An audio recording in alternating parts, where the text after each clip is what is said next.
tell me if this sounds familiar to you. Your team almost loses on the road in a division game, a big division rivalry game by 30-plus points, and everything about the season feels like it's on the line against Cincinnati.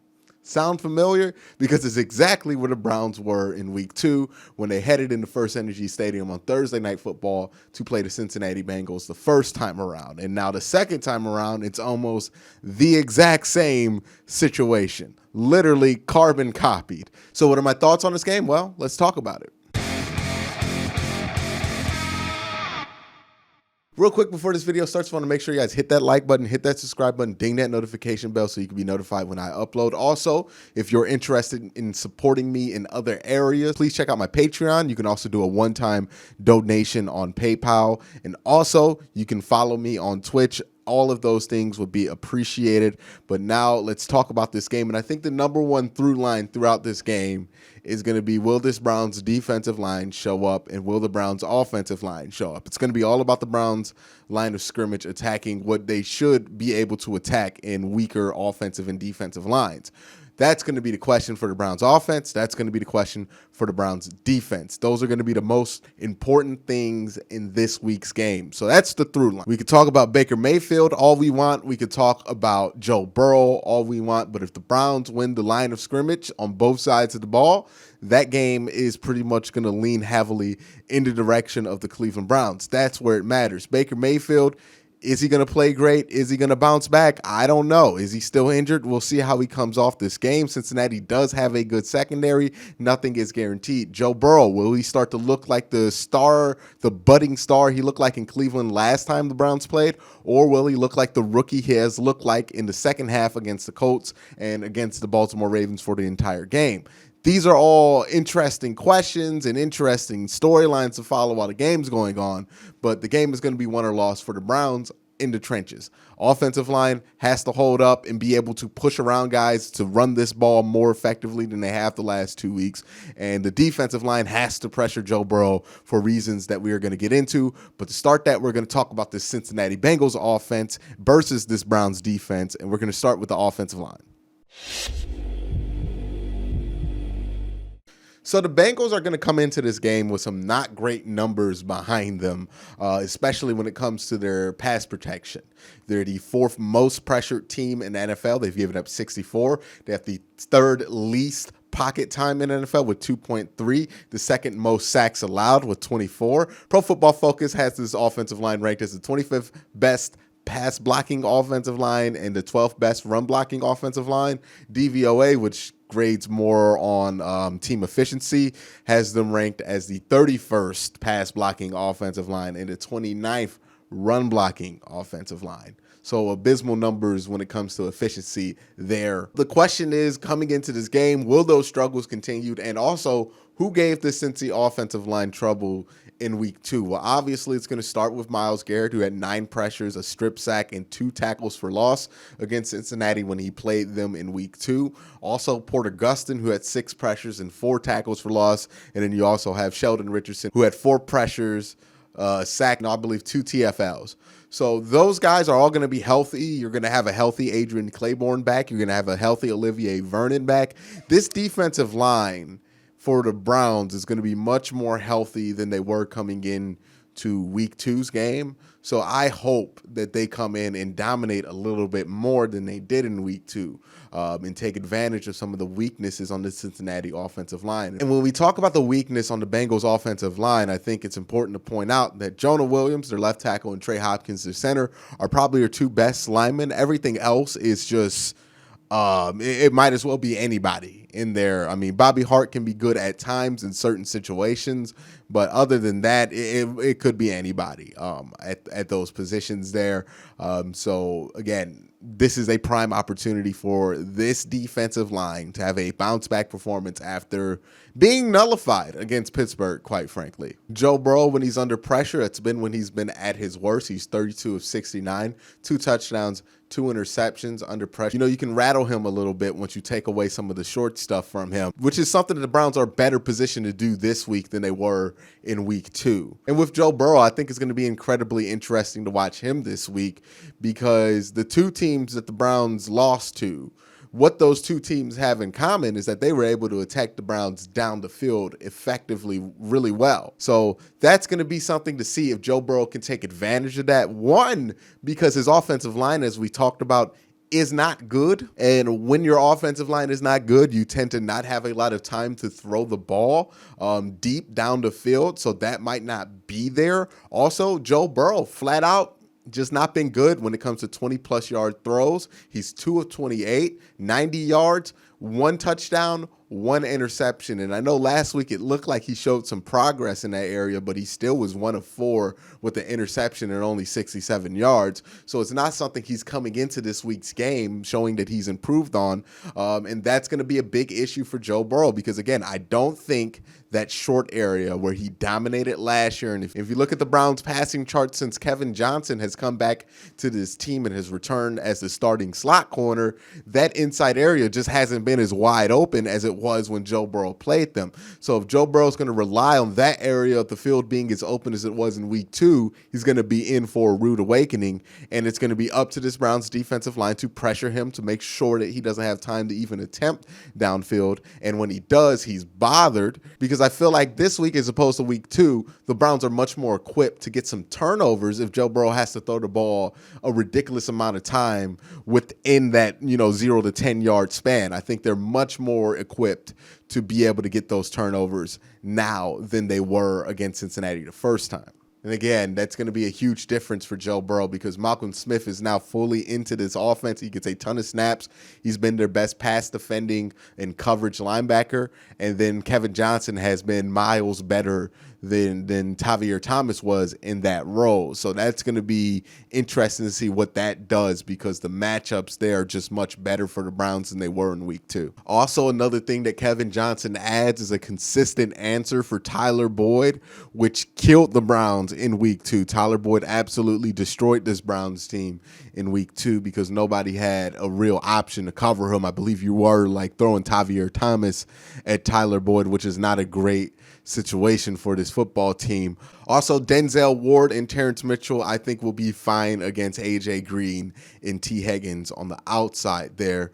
So the Browns, as long as they can keep this in front of them as far as the ball goes, I think they'll be fine. The real issue is if Cincy decides to go over top and is able to do that at a high level, because you got so many injuries going on with the Cleveland Browns in that area. Ronnie Harrison is just out of concussion protocol. You don't know if he's going to play. He's usually your backup strong safety. Carl Joseph, your usual starting strong safety, missed last week with a hamstring. Andrew Sadejo just popped up on the injury report. That's 3 safeties down of a room that was originally, that would be it plus Grant Delpit. So your entire starting safety room from the beginning of camp is now gone, or at least in question, which leaves you with Sheldrick Redwine, who, was a guy who was competing to make the roster in camp, and we'll see what he can do there. And then I don't even know what the other answer is at the other safety position. It's probably going to be like MJ Stewart. I don't know what they're going to do there, because they just don't have the depth. They don't have the pieces to rotate out there. Again, the Browns secondary, the DBs have been fine,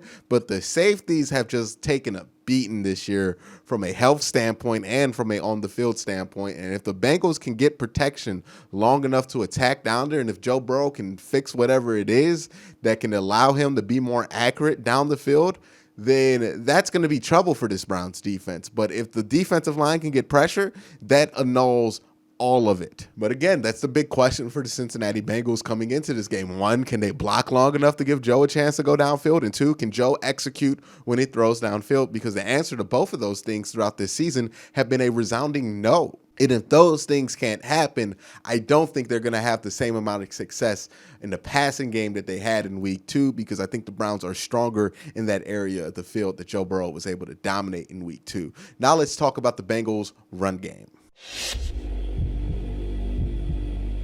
All right, so the Bengals have Joe Mixon, and Joe Mixon is a great running back who has a terrible offensive line.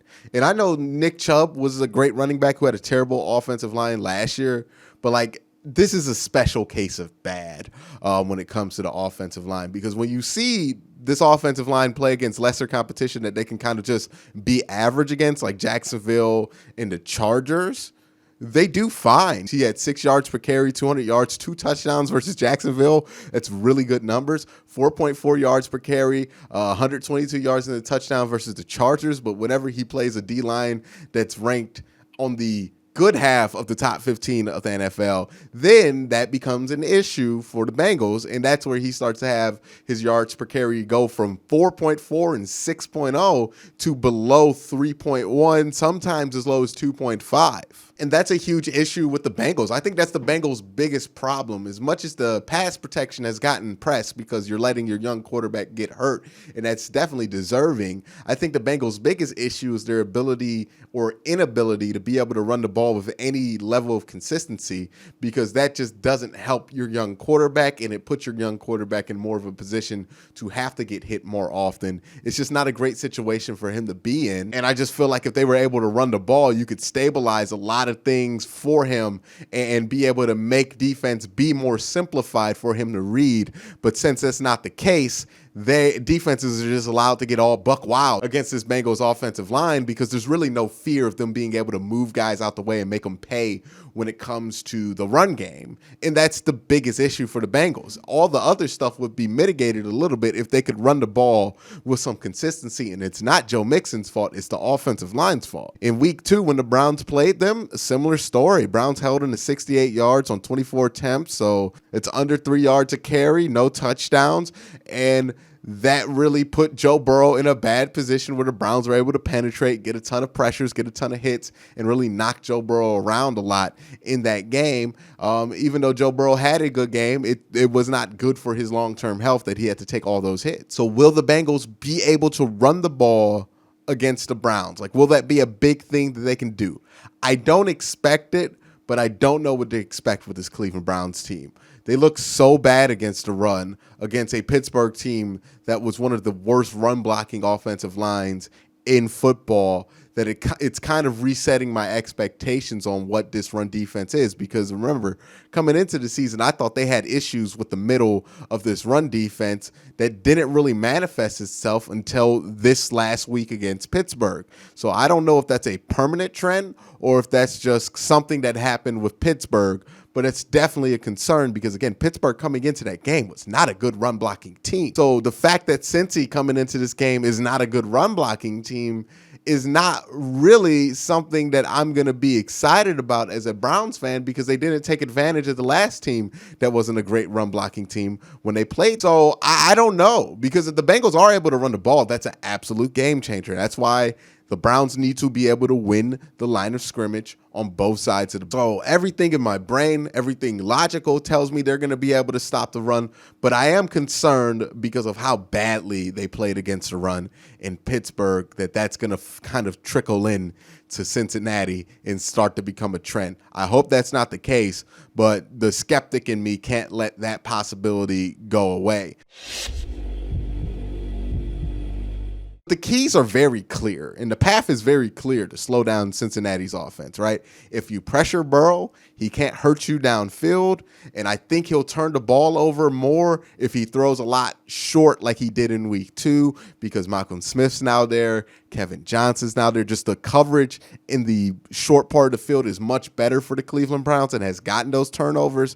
So I would expect him not to be able to throw for 60-plus times and not get the ball turned over. I don't think that's going to happen this week if he has to do that. And this is why winning the line of scrimmage is so important for this game, because if you do that, you take away the deep ball. I don't think they're going to have a ton short, so he's not going to be able to throw out of a ton of sacks and pressures. And if you stop the run, then it completely stifles everything they're going to be able to do, because Joe Burrow hasn't been able to attack deep so far this season. I don't expect him to magically do it this week, although anything is possible. So the Achilles heel of this defense, which is their safety, is just not going to be exposed as much. So that puts the Browns in a much better position. Now let's talk about this Browns offense and what they're going to have to do this week. Okay, so the big question about this Browns offense, and we can talk about Baker Mayfield all the night long, but Baker Mayfield should not be the deciding factor in this game against the Bengals, because the question this week should be, are the Browns going to be able to run the ball? Because for the last 2 weeks, they haven't been able to run the ball. Now, They played Pittsburgh and Indy these last 2 weeks, so it kind of makes sense that they have not been able to run the ball. But still, you have not been able to run the ball, and the offense has not looked crisp for any sustained period of time when the Browns aren't able to run the ball. Baker Mayfield has put up 6 terrible quarters that look like 2019 all over again when the Browns have not been able to run the ball. When the Browns do run the ball, he looks pretty decent. When the Browns can't run the ball, he looks like 2019. Do you see the parallel that I'm talking about, and why running the ball and the ability to run the ball and the ability to run it successfully is so much more important than fretting over Baker Mayfield and what he can and can't do well? Because it's obvious to me that if you're able to run the ball for this Browns offense, everything else follows. And this week, you don't see Cam Hayward on the other side of the ball. You don't see DeForest Buckner on the other side of the ball. You see guys who have not been that dominant. Although Geno Atkins has been that dominant in the past, he just hasn't been that dominant this season or even last season. So that's the question. Can they get back to being able to run the ball? Is this an issue of not having Wyatt Teller and Nick Chubb, why they haven't been able to run the ball since Dallas? Or is it an issue of just who they've played and they haven't been at full strength against some of these elite teams that they have played? What we learned in Pittsburgh and against Indy was that against elite teams, you're going to need to be full strength to be able to move this ball through the ground like you want to. You're going to need Wyatt Teller. You're absolutely going to need Nick Chubb. Like, those two things are critical against these elite teams. But when you're not playing elite teams, I think you can get away with not having Wyatt Teller. I think you can get away with only having Kareem Hunt and being able to run the ball like you want to. And I think the Browns will see a return to that this week against the Bengals when it comes to running the ball. And I do think if you can run the ball, everything else follows. I think you get a significantly better looking Baker Mayfield when you're able to run the ball. The offensive line looks much better. Like, everything kind of predicates on the Browns' ability to win on the ground. When they're winning on the ground, this team is confident. This team's able to move the ball efficiently, able to score in the red zone, and able to take advantage of certain things. Baker Mayfield is a unique situation when it comes to quarterback, because I honestly think he's at his best in the red zone. He's been one of the better red zone QBs this season. In 2018, he was one of the best red zone QBs in the NFL, and it looks like he's back to that kind of form in the red zone. That's where he's able to make his plays.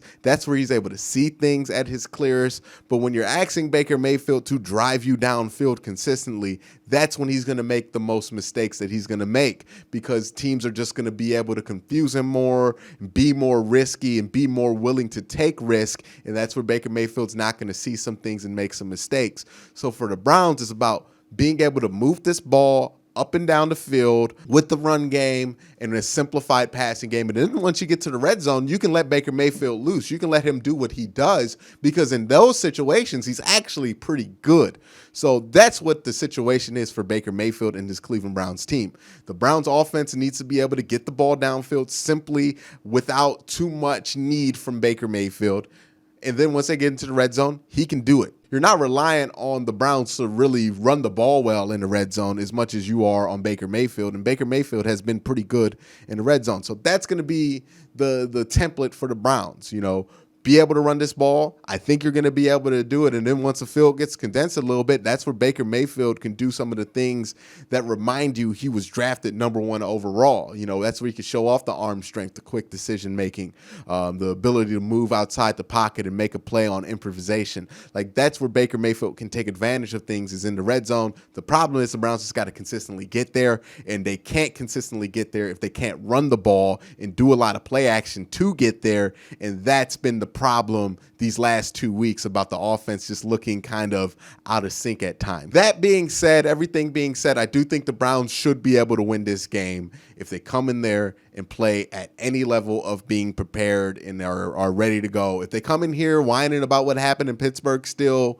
and still stuck on that, they're going to lose this game, because since he's no pushover. But if they come in there prepared, ready to go, they should win. That's my thoughts on this week's game. Let me know your thoughts down in the comment section below. But again, guys, thank you for watching. Have a great day. Have a good night.